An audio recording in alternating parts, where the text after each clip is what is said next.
2027 आगे आ रही है, उसकी आपकी रणनीति नई क्या रहेगी, थोड़ा सा बताइए। रणनीति हमारी यही है कि हम जनता को जो सही स्थिति है उसको बताएंगे।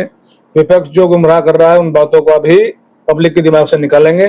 और बीजेपी ने जिस प्रकार से अपने देश को मजबूत किया है, सशक्त किया है, आज हमारी अर्थव्यवस्था जिस हिसाब से बढ़ रही है, जिस हिसाब से हमारे राष्ट्रीय हाईवे बढ़ रहे हैं, एयरपोर्ट बढ़ रहे हैं, रेलवे लाइनें बढ़ रही हैं, इन सब का भारत के विकसित करने में बहुत बड़ा योगदान हो रहा है।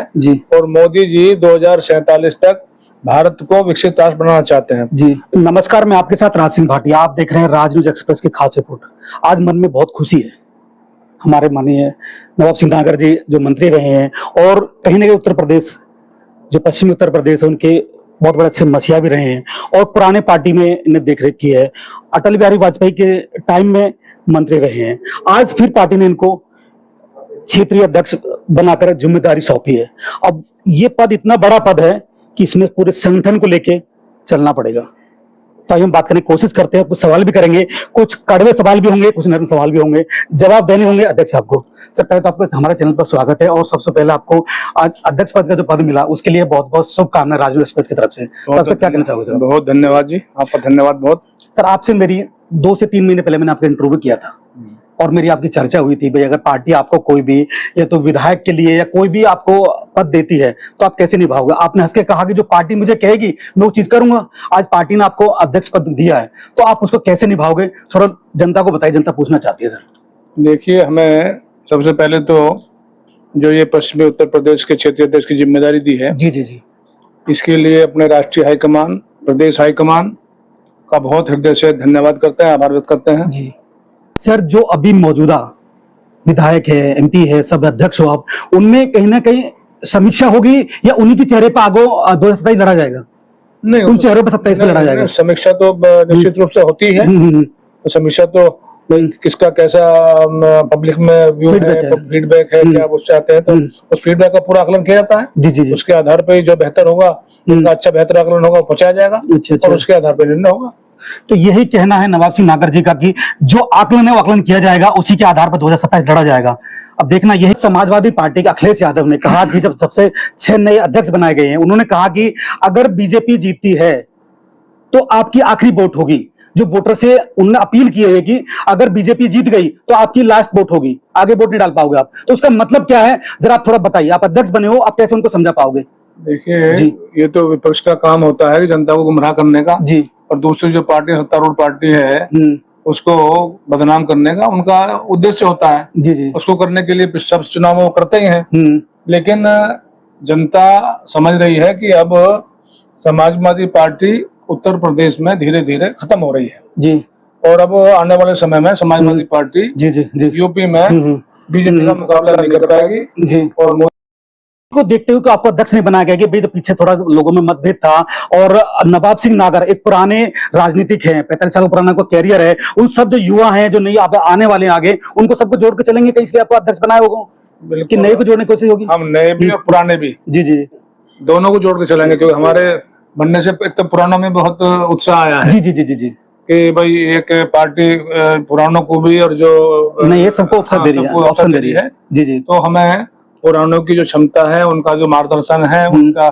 उसका भी उपयोग हो, और नयों की जो ऊर्जा है उसकी बहुत हमें जरूरत है जी। जेवर एयरपोर्ट पे जो उद्घाटन हुआ उसमें ना तो महेश शर्मा थे, ना दादरी के विधायक थे, ना अध्यक्ष थे, खाली एक धीरेन्द्र जी थे जो विधायक हैं, और पूरे किसानों को साथ ले गए, योगी जी से मिलवाया। कहीं ना कहीं लोगों में एक चल गया कि भी इनमें 2 गुट हो चुके हैं। वो गुट को आप कैसे दूर करोगे, कैसे मतभेद को दूर करने की कोशिश करोगे जब कोई मतभेद नहीं है? वो देखिए, राजनीति में स्वाभाविक रूप से प्रतिद्वंदता होती है जी। ये एक राजनीति का एक स्वाभाविक वो है जी। लेकिन हम लोगों को समझाकर, कार्यकर्ताओं को और अपने जो लोग हैं जी, प्रतिनिधि हैं, उन सबको भी समझाकर, उनसे निवेदन करके उन सबको बताएंगे कि हमें सबके साथ अच्छा कोऑर्डिनेट करना है, सबके साथ अच्छा व्यवहार करना है।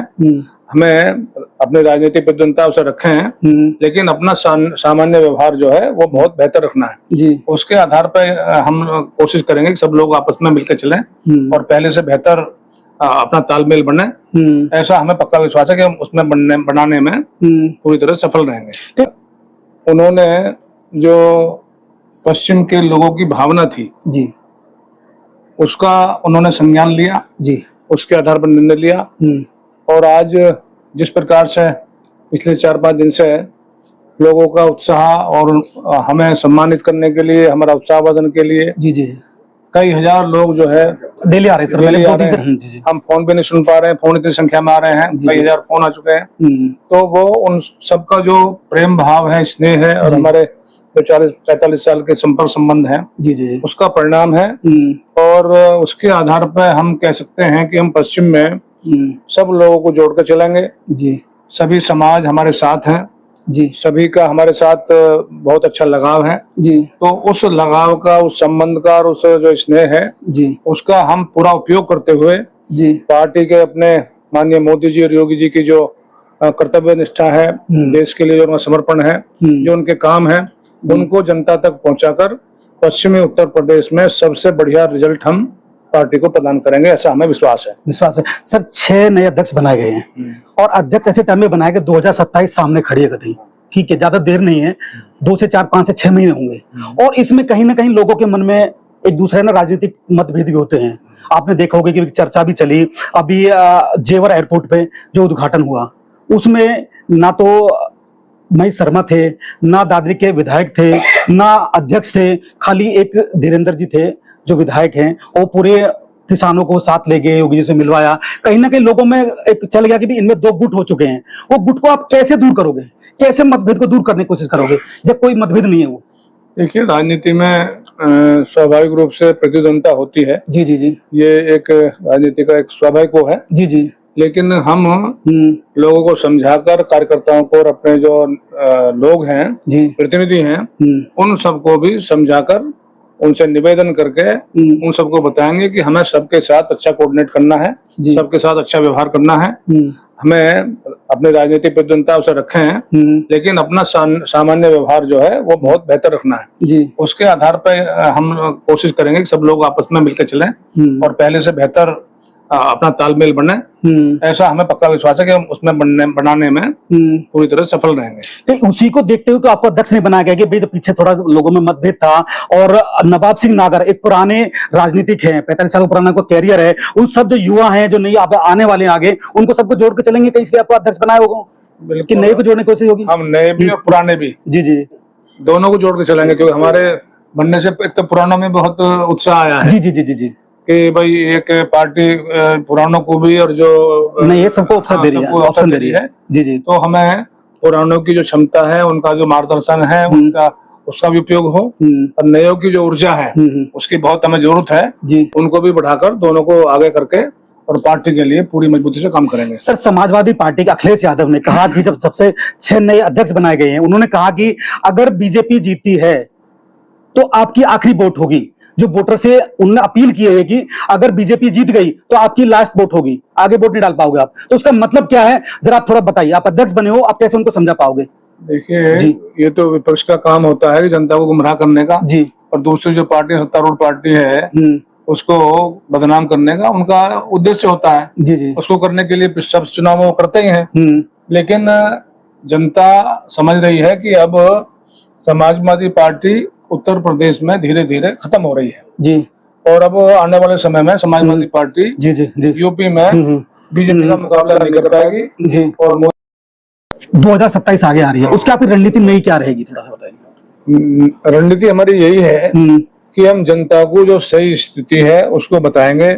विपक्ष जो गुमराह कर रहा है उन बातों को अभी पब्लिक के दिमाग से निकालेंगे, और बीजेपी ने जिस प्रकार से अपने देश को मजबूत किया है, सशक्त किया है, आज हमारी अर्थव्यवस्था जिस हिसाब से बढ़ रही है, जिस हिसाब से हमारे राष्ट्रीय हाईवे बढ़ रहे हैं जी जी, एयरपोर्ट बढ़ रहे हैं, रेलवे लाइनें बढ़ रही हैं, इन सब का भारत के विकसित करने में बहुत बड़ा योगदान हो रहा है जी। और मोदी जी 2047 तक भारत को विकसित राष्ट्र बनाना चाहते हैं जी। तो उसके लिए हम सब लोगों को तैयार होकर मोदी जी का साथ देना पड़ेगा, और लोगों में इस बार की भावना है कि हमें वास्तव में सारी दुनिया में हमारा मोदी जी ने सम्मान बढ़ाया है, तो उनको हम मजबूत करेंगे। उस बात को और अधिक पुष्ट करना है, उसका हमें पूरा लाभ मिलेगा। सर मेरा लास्ट क्वेश्चन रहेगा, मैं आपसे करना चाहूंगा सर, जो अभी मौजूदा विधायक है, एमपी है, सब अध्यक्ष हो आप, उनमें कहीं ना कहीं समीक्षा होगी या उन्हीं के चेहरे पर आगो 2027 लड़ा जाएगा? नहीं, उन चेहरों पर 27 पे लड़ा जाएगा? समीक्षा तो निश्चित रूप से होती है। तो समीक्षा तो किसका कैसा पब्लिक में व्यू है, फीडबैक है, क्या वो चाहते हैं, तो उस फीडबैक का पूरा आकलन किया जाता है। जी जी जी। उसके आधार पे जो बेहतर होगा, जिनका अच्छा बेहतर आकलन होगा, वो पहुंचाया जाएगा। अच्छा। और उसके आधार पे निर्णय होगा।